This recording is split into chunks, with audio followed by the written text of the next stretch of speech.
Rayon Sport irongera atsinda nkuko bisanzwe irongera atsinze byakirute si inkuru itunguranye kubera ko hari umuntu agombaga guturwa umujinya Rayon Sport yakuye muri derby. Iminsi yari ibaye myinshi, icyumweru cyari kigiye kuzura abakinnyi bose b'ikipe ya Rayon Sport barira barizwa nuko ikipe ya Rayon Sport yanganyirije match muri Stade Amahoro. Faringanye yararize byo ku rwego rwo hejuru, yarize amarira menshi. Muhire Keve, Aziz Basane yararize, Iraguha Haji yararize. Barizwaga n'iki? Kunganya n'ikipe batanganye ubushobozi muri Stade Amahoro. Abakunzi b'ikipe ya Rayon Sport barenga 38 39 bari muri iriya stade hari bari bakwiye muri iminsi mikuru. Icyo twakoze ni iki rero? Twafashe ibi bitego bitatu tubibara nka gift nziza twageneye abakunzi b'ikipe ya Rayon Sport, tubitsinza AS Kigali. Rero wasenibaza ngo niki kizahagarikira Rayon Sport? Abafana peke rero bavuga ngo bagomba kubitsindira birabananiye, ariko nabo barategeye imikino mukurikiye wa AS Kigali na Police wa mbere murawurenze. Ubu nari kizahagarikira Rayon Sport? Nta kintu na kimwe cyahagarika Rayon Sport. Nabibabwiye kare, ikipe rukumbi yatsinda ikipe ya Rayon Sport ni Rayon Sport ubwayo. Rayon Sport niyo yatsinda Rayon Sport. Niyo mpamvu rero umuntu wari we wese waba wirushya avuga ngo Rayon Sport izatsindwa ni ikipe, ngo izatsindwa ni ikipe, izatsindwa ni ikipe, ibyo ni ibintu bitazakunda bya vuba. Iyi Rayon Sport iyi ngiyi iri mu kibuga ntabwo ari ikipe yubatse ngo igikina izi kipe zintoya. Iyi AS Kigali ubushyira no kujya kubatega amakipe kive icyo n'umuntu bitekereza, umuntu utekereza ngo buriya ngo Rayon Sport bwifite ngo match 3 ngo zikurikirana, ngo yamukura ngo iya Polisi ni AS Kigali numvaga bayibariramo ngo abantu ngo byanze bikunze byo uzarahana izatamanota. Umuntu ufite iyo mitekereza abanza yisibe mu mutwe. Ikipe ya Rayon Sport turi mu rugendo rw'inzira iharuye. ese ubundi Rayon Sport izatsindwa ryari? Ni ibintu turi kwibaza. Nicyo kibazo nari maze kugusubiza. Ntabwo izatsindwa.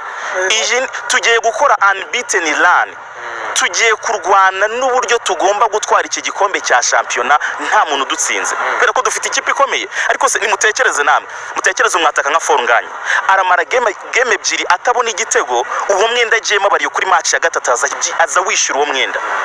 Ntabwo yatsinze kuri match ya Muhazi, ntabwo yatsinze kuri match ya APR. Iyi match atsinze ibitego 2. Ubu akakanya ni top scorer w'ibitego 8. Mukanya maze kuganira nawe musabye gift imwe agomba kuma. Musabye ko agomba gutsinda ibitego biri hejuru ya 22 muri shampiyona y'u Rwanda. Nta muntu numwe wigeze abitsinda muri shampiyona byavuba ahangaha. Nta muntu wigeze akora ibyo bitego. Icyo nkoze musabye iyo gift, ibyo byonyine ntabwo twamuhomba. Ni umukinnyi wacu, ni umukinnyi dusubije kuri standard. Natsinda ibitego 20 za Yanga zikabarwara rizajya. Rayon Sport ntabwo igibura abakinnyi.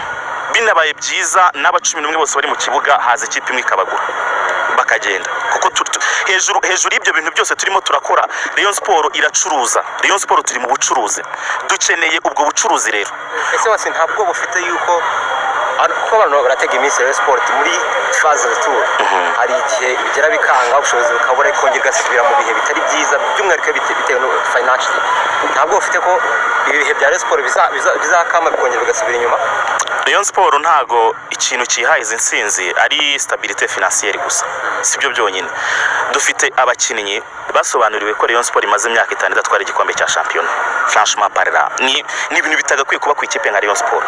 Mutekereze, mwumve vuvuzera zirimo ziramanuka mu muhanda uyu wa Nyamirambo. Rayon Sport ni ikipe ifite abakunzi benshi. Byo ubwabyo kubwira Faringanye ngo iyi kipe yabonye akayibonesha amaso ye ifite abafana bangana gutya imaze imyaka 5 idatwara igikombe, byo ubwabyo ni motivation yo kumukinnyi. Umukinnyi nka Muhire Keve uzi Rayon Sport itwara igikombe cya shampiyona, kumara iyo myaka idatwara igikombe cya shampiyona kuri we n'umwenda berema bareyo. Icyo kintu ni motivation mbere na mbere iri gusunika aba bakinnyi b'ikipe ya Rayon Sport. Ese kuki mutibaza ku mpamvu Robertinho rumaze imyaka 5 avuye hano mu Rwanda yagarutse? Ese kuki mudatekereza impamvu Muhire Keve ufite offre zirenga imwe? Kuki mudatekereza impamvu atigeze asohoka mu gihugu? Ese kuki mudatekereza impamvu ikipe ya Rayon Sport yiyangaja ikajya gushaka umwataka nka Faringanye uvuye ku mugabane bari muyizi ko engagement nk'izo uyu mwaka? Ibi bintu ibi turimo birenze iby'umupira w'amaguru gusa. Ibi binarenze ikijyanye na finance gusa. Hano kuri Rayon Sport ikirimo kirakora ni ikijyanye n'umutima n'amarangamutima y'abakinnyi bari mu kibuga ahura n'ay'abafana bicaye muri stade. Niyo mpamvu stade dushyira amatike muri systeme bikagera ku munsi wo kuwa gatanu match iri kuwa gatandatu tukabona tike zashize. Wasiri ariko uko wishimye ni nako na Mukeba yamanutse yishimye. Nta kibazo nakomeze yishime, ni nabyo byiza. Nta kibazo nakomeze yishime rwose kuko natishima champion iraryoha ku ruhande rumwe kandi ntago ari cyo nshaka. Narambiwe gukina n'abantu batishimye. Gukina kuza muri stade nkaza hakubitana n'abantu bari kuririmba ko nta mutoza bafite, hakubitana n'abantu barimo baratuka abakinnyi babo, ntabwo mbyishimira. Gukinira muri iyo stade abaturanyi banjye bavandimwe banjye bababaye ntabwo binshimishije. Nibatsinde, nibakomeze batsinde, nibakomeze batsinde. Mbaha n'ubutumwa onododi Fazare mwarancitse bibubusa ku busa. Ibi bintu ntibizongera kubaho muri Fazare Tour. Yabakiriye nishake aho izaba yatwakiriyeho ni ubutumwa mbahaye imbere. Haracyabura amezi menshi kugira ngo dukine Fazare Tour, sibyo? Nyuma yo gutuma ntagera ku gahigo kanje ko kugira amanota 41 muri Fazare, mbafitiye umujinya nk'uwo mfitiye Enyimba nitwongera guhura. Mbafitiye umujinya nk'uwo mfitiye Yanga Africans nitwongera guhura ejo bundi. Umujinya ufitiye APR iyo mijinya hari amakipe mfitiye imijinya. Iya mbere umujinya narawuyituye hano nyitsinda ibitego 4 kubusa mwarabibonye. Iriya nari nyifitiye umujinya mwinshi cyane. Umujinya wa Rayon Sport ni kurugiye kujya ugenda. Iyi match ngi mubonye ibitego 3-1. AS Kigali twayihoraga ko 2014 yatumye hari abakinnyi bacu bahanwa. Yatumye tutitwarira igikombe cyacu cya champion back to back. Inzika y'imyaka 10 nibi byagombaga kubaho. Ibitego 3-1. Nuko turimo turabigenza. Niyo mpamvu nabo mbahaye ubutumwa hakiri kare. Umuntu wese wagunganiye nanjye mu nzira akanyitambikaho gatoya, ubu mfite intwaro zose zimurebaho. Fari nganya rarakaye. Tujya gukina match yose mwoherereze ibintu byabaye muri iyo myaka itambutse. Mubwire ko nawe yari umukinnyi uri gukina icyo gihe, kuko nawe yahindutse umureyo. Ubu ni umureyo.